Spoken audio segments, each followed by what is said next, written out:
Mike, since you got here, you've talked a lot about wanting to win championships here at Indiana, Big Ten, and otherwise. It hasn't happened the first 3 years, but do you feel like this team is your most complete team that it might have the best opportunity to do that? And would you be disappointed if you didn't? Look, every year, I think every coach comes into the Big Ten wanting to win a Big Ten title. So, it hadn't changed since I walked through the door, and only time will tell. Yes, we are trying to win a Big Ten title. We're trying to win a national title. Every year that I suited up, that's all I think about. I don't think about anything else.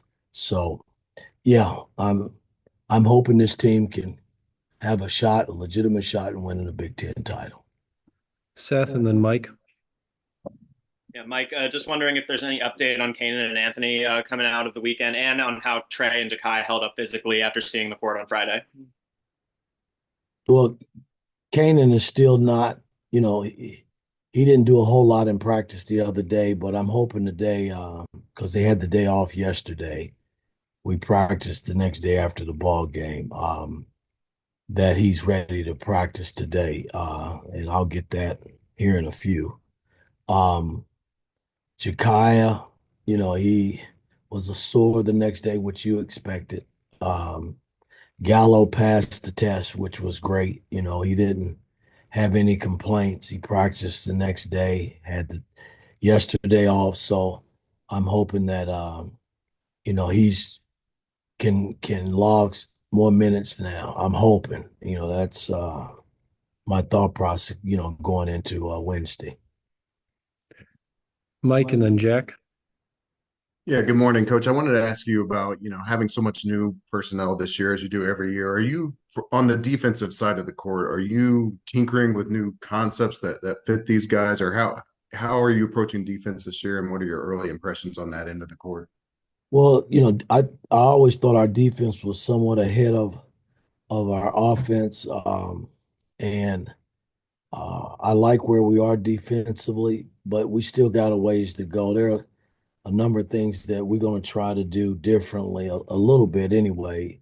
I mean, we played some zone last year, and uh, I'm sure we'll play some a little bit this year, but I just think we have the personnel that we can extend and press a little bit and do some things of that nature, which I hadn't done a whole lot of that since I've been here. So we'll see.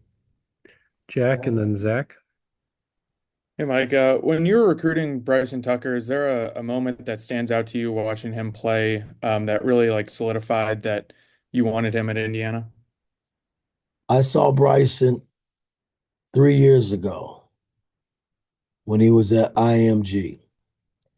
They told me about Bryson. I said, well, let me go look at him. I watched some film way back when. And so I flew out to Orlando, went over to IMG and watched him work and walked away from that workout saying that this kid is really skilled, can do a lot of things.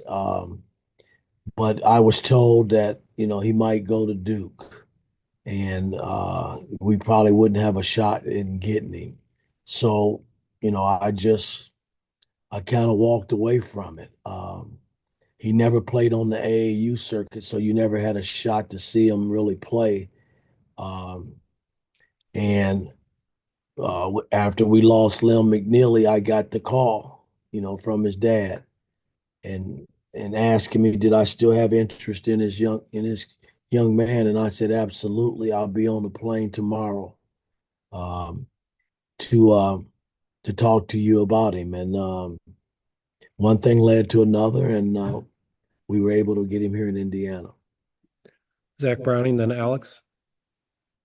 Hey, coach, after the exhibitions, do you have any better idea of how deep you're going to want to go in the rotation this year, or is that still something you're going to figure out in the first couple of games? Only time will tell. I just don't, at this point, I don't know yet. We just got to keep seeing where we are, throwing players in and out, and just see where we are. Alex, then Zach.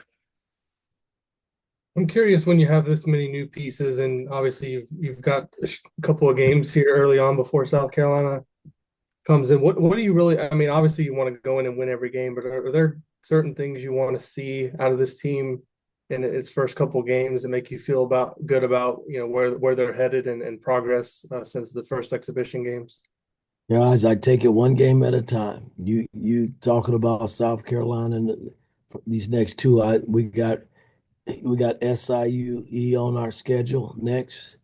That's all I'm thinking about right now. Nothing else. And just seeing how we can get better each practice in each game. That's all. That's how I've always approached. I can't look ahead. Zach and then Daniel. Mike, you've talked about the responsibility you give the point guard position, the pressure I won't say pressure, but just kind of the load that you ask that player to sort of shoulder in your team. I'm curious, what was the process like for building that trust with Miles, especially over the summer and figuring out what he's capable of and what are maybe some things specific to his skill set that you think will open up a little bit more because of the way he plays point guard? Well, again, we're trying to play faster based on personnel that we have, and he, Kanan, Gallo, um, guys that can push the ball, even Tucker, and make basketball plays. So I think that's the difference. I look at the Tennessee game, and my big concern, because they were so physical, watching them on tape, um, was going to be turnovers. And we had 10 turnovers the first half and 3 the second, and Miles didn't have not one. And that said a lot, because that kid, that point guard that they had, man, it doesn't get much better in the heat that he puts on the ball and forces guys to do things they're not comfortable in doing. And I thought he passed the test with flying colors in terms of how he handled the ball and made plays on both ends of the floor, and didn't throw the ball away. So, I mean, we're still getting to learn one another. We've only had 2 games, and he's such a good kid, man. I mean, in terms of wanting to do all the things right and making sure that uh, he's making guys around him better. That's the key to, I think, true point guards, that they can still go score the ball and still make people better around them. And I'm hoping that's what he's able to do, because he's been able to show some of that from summer play and up until this point. Daniel, then Tom. Yeah, Mike. As far as how you all handled and approached the off season with, I want to say I heard about like blindfolded painting and just a variety of like off season gelling activities. Was there maybe a newer way that you tried to approach that this year? And have you maybe seen, I guess, more gelling from the roster you have now from what you had last year, I guess?